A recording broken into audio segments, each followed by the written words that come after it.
welcome to another episode of Last Week in Gaming. This week was a little light on stories, depending how you look at it and like what games you're into. Let's just say this, you're in for an update no matter what you think, and you're stuck with me for the next 6 to 8 minutes. I'm sincerely sorry.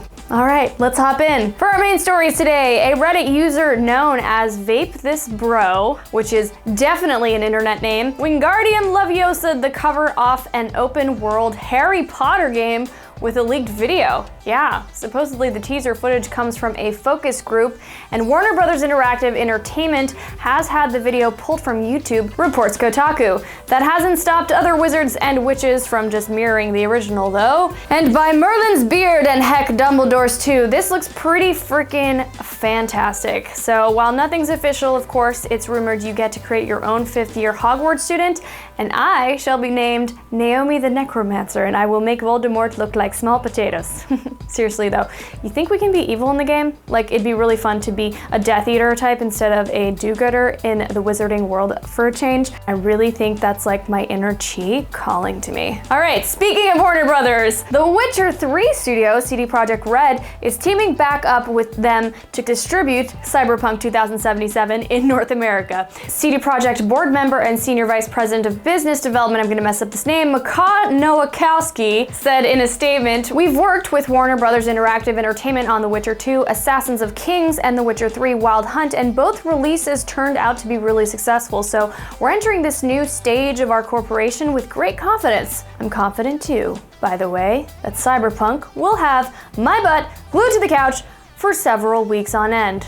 Yes. Get ready, folks. You're not gonna see me. Could Nintendo be tinkering away at a new Switch system for next year? Well, that's what Wall Street Journal says, though details are pretty sparse. The report states that the upgraded Switch would have a better screen, but other than that, not much more is elaborated on.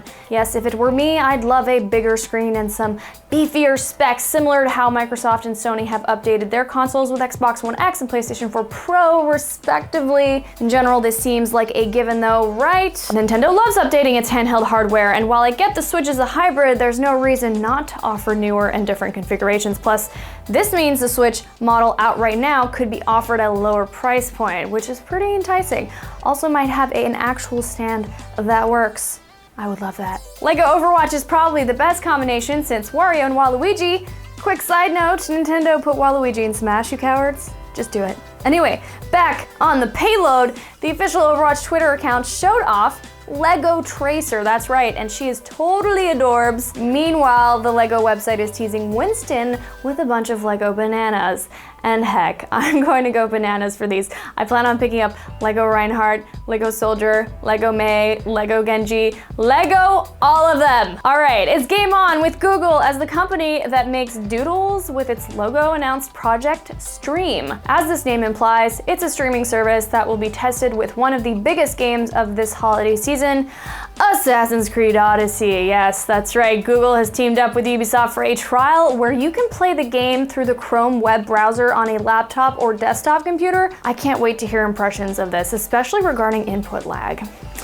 The blue blur isn't the only blue boy heading to the silver screen. Nope, Capcom has announced that the Blue Bomber will be getting a live-action movie with the tentative title of Mega Man. Paranormal Activity 3 and 4 directing duo Henry Joost, or is it Joust, and Ariel Schulman will write and helm the film, with 20th Century Fox distributing the movie. This is a sort of surprising thing, since Capcom basically abandoned Mega Man for a few years before delivering Mega Man 11 earlier this week, so we'll see what becomes of it. All right, following up on Telltale Games and the massive layoffs from last episode, Kotaku reports the company is looking for another studio to complete The Walking Dead, the final season, with ex-Telltale employees. That's right, it's unclear how likely this is to happen, but it'd be nice to see some of the laid off people, who got no severance by the way, to get to finish their work on the series along with some pay. That would be really nice. I guess we'll see. Now, I'm curious, how will you all be spending your weekend? No, seriously, I wanna know. Leave a comment below. Maybe you're going to yell, "This is Sparta," while murdering fools in ancient Greece, which I've been doing a lot of, with the previously mentioned Assassin's Creed Odyssey. I mean, it sounds like a great way to spend your time since the Ubisoft game is scoring some excellent reviews. Yes, you know, you gotta love this time of year in gaming, especially since Black Ops 4 and Red Dead Redemption 2 are on their way this month as well. So it's gonna be a crazy month. I hope your couch is ready with some extra padding. If you're not gaming though, you might be checking out Venom this weekend, and man, that one is not doing super great. I'm super curious to hear your thoughts on that too, so leave a comment if you want to. It'd be nice if you did. The Tom Hardy starring film is currently sitting with a 28% Rotten Tomatoes. Oof, that's the opposite of good. That is disappointing? Well, anyways, we'll find out what you guys think of Venom in the comments below. I will be responding, and guess what? That's it for this week, everyone. If you like this show, well, make sure to show it with a sub, a like, or a comment. I'll be back next week. I leave you now with nothing. Nothing crazy happened, and I'm cool with that because my schedule was in fact really crazy this week, and I need a break. I need a good sit down on my couch with a good game, like the hit titled Tomb Raider Odyssey of the Forza Horizon of Shadow. Sounds like a good bet. All right, we'll see you guys next week. Bye, everyone.